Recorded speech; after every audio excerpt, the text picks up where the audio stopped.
second common topic, which is differentiated instruction. This has been talked about for a while. But the idea here is you're varying your techniques, right? So you're using, and I'll go back just to show you what I mean by techniques. So you vary these guys, right? So there's different learning theories. Each learning theory has, this paradigm or this worldview.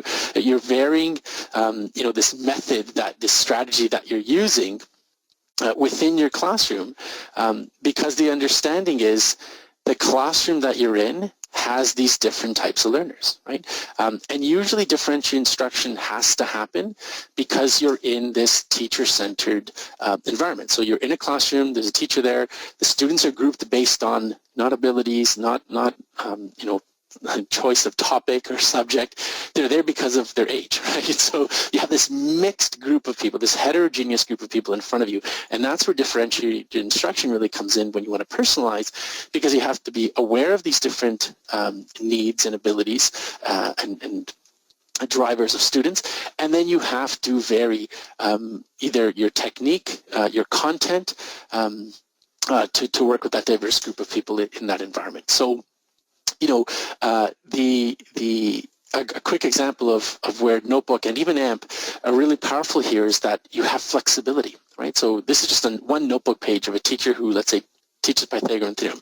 Maybe the first year they went through a step-by-step, example to show the students how to do it, and the next year they video recorded themselves doing it, and then maybe the next year they used a manipulative, and then now that Notebook has GeoGebra inside, they actually did some physical representations and had kids manipulate it inside of Notebook and do their explorations within it.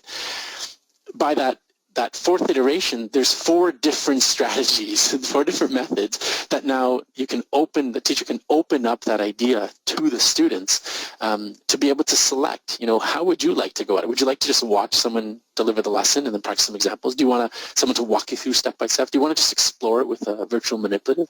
Or maybe do a combination of both? So differentiating instruction, and especially in Notebook, what teachers have loved about it is you might have done it one way one year, but then you realize that there's different needs of students. Now you have another way, and whether you drive it or you give the file to the students and have them select, it makes it really easy for them to be able to select it.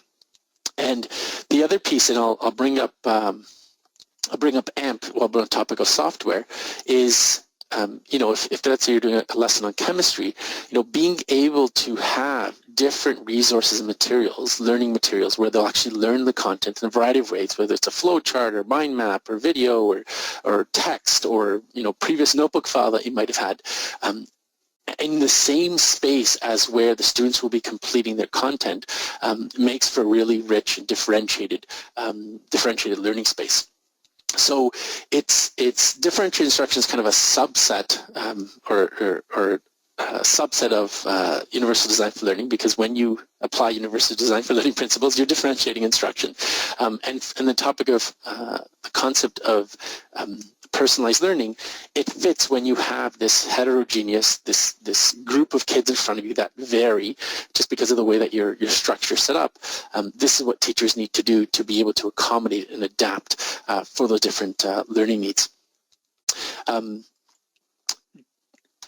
Now, did anybody want to comment? Could anybody see, and I'm curious,